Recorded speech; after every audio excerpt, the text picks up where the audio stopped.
करके या और कहीं नहीं कर वहीं अपने जैसे आजकल अम्बेसी होती है, ऐसा भी प्रयास है। तो ये सब इसीलिए कि हमारा राजस्थान समृद्ध और विकसित बने। हमारा राजस्थान समृद्ध और विकसित बनेगा तभी हिंदुस्तान समृद्ध और विकसित बनेगा। आज के रोजगार मेले के संख्या में आपको लिख रहा हूँ, मेरे प्रेस नोट में सारी संख्या है कि आज दिन हमें रोजगार देती है। पहले 15,000, फिर 8,000 और आज फिर करीब 22,000। और हमारा एक संकल्प है, आज हमने 56,000 से अधिक की वैकेंसी का नोटिफिकेशन जारी कर दिया और वो नोटिफिकेशन के माध्यम से इस 56,000 की नियुक्ति हम और देंगे। और हमारा ये संकल्प है कि इस वर्ष 1 लाख से अधिक सरकारी नौकरियां देंगे और हमारे 5 वर्ष के कार्यकाल के दौरान हम 4 लाख सरकारी नौकरी, 4 लाख से भी अधिक सरकारी नौकरियां और लगभग करीब 10 लाख से लगभग 10 लाख बेरोजगार नौजवान भाइयों को, बेटों को रोजगार के अवसर उपलब्ध है। और इस संकल्प के साथ हमारी सरकार आगे बढ़ रही है। ये पहला हमारा है कि हमारा जो विजन था, हमारा जो संकल्प कि राजस्थान बहुत बदनाम हो गया पेपर लीक के बाद में, रोजगार देने के मामले में, उसको हम भी करेंगे। नौकरी हुई, कोई पेपर लीक नहीं होगा, कोई डब्बी नहीं बैठेगा और हमारे जो नौकरी देने की जो हमारी सरकारी संस्थाएं हैं उसे पूर्ण रूप से पारदर्शिता से, निर्भीकता से ये रोजगार देने की प्रतियोगी परीक्षाएं जो भी है वो आयोजित करें और पूर्ण रोजगार मेले लगेंगे। रोजगार मेलों में हम प्रोत्साहन। दूसरा हमारा फोकस है हमारी किसान और किसानों के लिए कल अजमेर में ऐसा ही मेला लगेगा।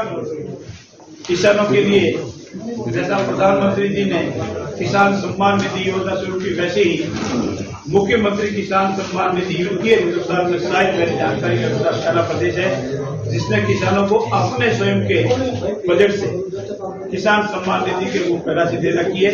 और कल माननीय मुख्यमंत्री जी कल अपनी एक किस्त जो है उनको जारी करेंगे। साथ ही साथ किसानों को एमएसपी बढ़ाई, चाहे गेहूं हो चाहे अन्य फसलें हो, जिसका एमएसपी बढ़ा दी। और हिंदुस्तान में ये राजस्थान पहला प्रदेश है जो गेहूं का सबसे अधिकतम मूल्य हमारे किसानों को देता है। ड्रोन दीदी हो, लखपति दीदी हो, ये भी हमारे यहाँ लागू होगा। कल इस संबंध में भी घोषणाएं होने वाली है, इसमें मैं ज्यादा नहीं करूँ क्योंकि कल मुख्यमंत्री से आतंकी घोषणा होगी। फिर हमारी मातृशक्ति और उदयपुर में डे आफ्टर टुमारो वह सम्मेलन होगा मातृशक्ति का। मातृशक्ति हमारे लिए बहुत बड़ी शक्ति है और मातृशक्ति के लिए आदरणीय नरेंद्र मोदी जी ने जो विजन लिया है उस विजन को हम पूरा करेंगे। चाहे रिजर्वेशन देना हो और इसीलिए हमने अनेक विषयों में रिजर्वेशन किया है। और इसमें एक बात बीच में आपको कह दूं, आपके सवाल भी होंगे, ये 1 नेशन 1 इलेक्शन और 1 स्टेट 1 इलेक्शन के संकल्प पर हम कायम। और नगर पालिका 159 नगर पालिकाओं के जो भी हमने पत्थर लगाया उसको आपने देख लिया होगा, हमारी मंशा समझ गए होंगे। और हमारा प्रयास है, संकल्प है कि सारी जो कानूनी अनिवार्यता है उन सबको पूरी करते हुए हम 1 स्टेट 1 इलेक्शन पे कायम है। कोशिश करेंगे कि हमारे जो भी पंचायत राज विभाग है, नगर पालिका है, नगर परिषद है, इन सब के इलेक्शन हम एक साथ करें क्योंकि आदरणीय नरेंद्र मोदी जी का भी संकल्प है 1 स्टेट 1 नेशन 1 इलेक्शन और इसी को वो लेकर आगे बढ़ रहे हैं। इससे जो भी संवैधानिक अनिवार्यता है वो पूरी की जाएगी। और अंत में 15 तारीख को हमारा सम्मेलन जयपुर में है, उसमें सारी सरकार की योजनाएं आज तक के विकास के कार्य आपके सामने आएंगे। ये सरकार निरंतर जनता की अपेक्षाओं पर खरा उतरने के लिए प्रयास कर रही है। ये सरकार निरंतर जो कहा वो करना है, जो करना है वही कहना है कि संकल्प के साथ चले। ये सरकार मोदी जी के आशीर्वाद से उनके किए हुए कृत्यों को अंगीकार करते हुए उनके हमारे जो कृति और धरती है आदरणीय नरेंद्र मोदी जी की, उसको अंगीकार करते हुए और उनका जो संकल्प है उसको अंगीकार करते हुए आगे बढ़ रही है। राजस्थान एक समृद्ध और विकसित प्रदेश बनेगा, जिसमें हमें आपका भी सहयोग चाहिए। आप ही हमारे राजस्थान है, हम सबका सहयोग, क्योंकि हमारा संकल्प है सबका साथ, सबका विकास, सबका सहयोग और सबका आशीर्वाद, और इसी संकल्प के साथ हम आगे बढ़ रहे हैं। मित्रों, आंकड़ों की दृष्टि से मैं अनेक चीजें हैं जो आपको नोट करानी चाहिए थी, पर मैंने प्रेस नोट में आपको सब दे दी है। ये राजस्थान की यशस्वी मुख्यमंत्री भजनलाल जी की सरकार हर गरीब के लिए, हर बेरोजगार के लिए, हर नौजवान के लिए, हर किसान के लिए, हर मेरे अनुसूचित जनजाति भाई के लिए, हर मातृशक्ति के लिए सर्वांगीण विकास के लिए तत्पर और तैयार थी, और इसीलिए विभिन्न प्रकार की योजनाएं लागू की और पूरी कर रही। मैं पुनः आपका भी बहुत आभार व्यक्त करता हूँ। साथ साथ ये भी निवेदन करता हूँ कि हमारी योजनाएं को आप परखें, विश्वविद्यालय से संबंधित हो, महाविद्यालय से संबंधित हो। और एक चीज मैं और स्पेशली आपको बताना चाहता हूँ कि हमारे जितने भी मेडिकल हेल्थ डिपार्टमेंट के हमारे CHC है, CHC है, सब सेंटर है, जिला अस्पताल है, उप जिला अस्पताल है, सैटेलाइट हॉस्पिटल है, कॉलेज है, महाविद्यालय है, विश्वविद्यालय है, इसमें बहुत बढ़िया, विशेषकर हमारे CHC PHC इसमें बहुत वैकेंसी है। आज भी नियुक्ति पत्र मिले हैं और करीब 52,000 के लगभग आने वाले मार्च अप्रैल तक इस विभाग के हम नियुक्ति करेंगे, चाहे ANM हो, चाहे डॉक्टर हो, टेक्नीशियन हो, इसकी कोई वैकेंसी नहीं है, ऐसा हम प्रयास करेंगे। साथ ही साथ अन्य विभागों में भी नियुक्ति देंगे और काश्तकारों को पूर्ण रूप से खास की जो खेती है उसका समर्थन मूल्य मिले, उसकी फसल का मार्केट उसको पूरा मिले, खाद बीज उसको समय पर मिले।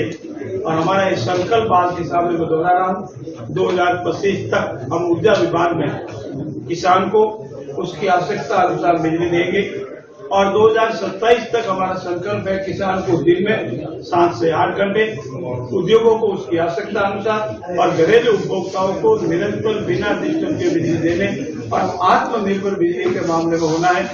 हमारे सौभाग्य, हमारा इस धरती का सौभाग्य है कि प्रचुर मात्रा में हमारे पास विंड पावर और सोलर पावर उपलब्ध है, उसका हम उपयोग कर सकते हैं और इसी का उपयोग करेंगे।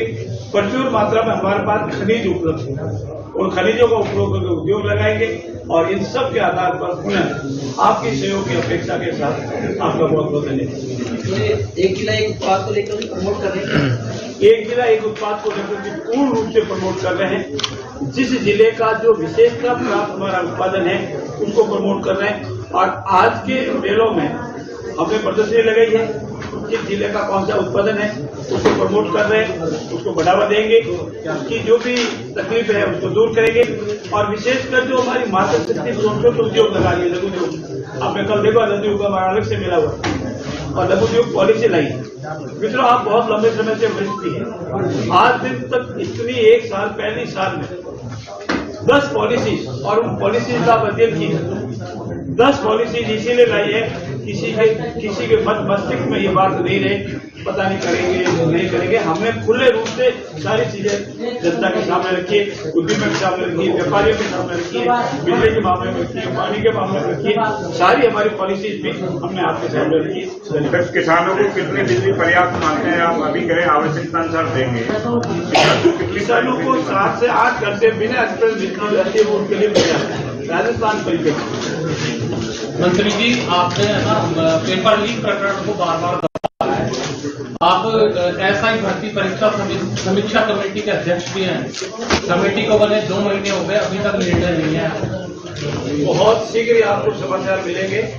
2 महीने का समय आपके हिसाब से अधिक हो सकता है, लेकिन हमारे पास थोड़ा सा ये राइजिंग राजस्थान और एक का प्रोग्राम आ गया, इसलिए आप ऐसी किसी का इंतजार करें, जल्दी आपको सब समाचार मिलेगा। सर, हाई कोर्ट ने इसमें दे दिया।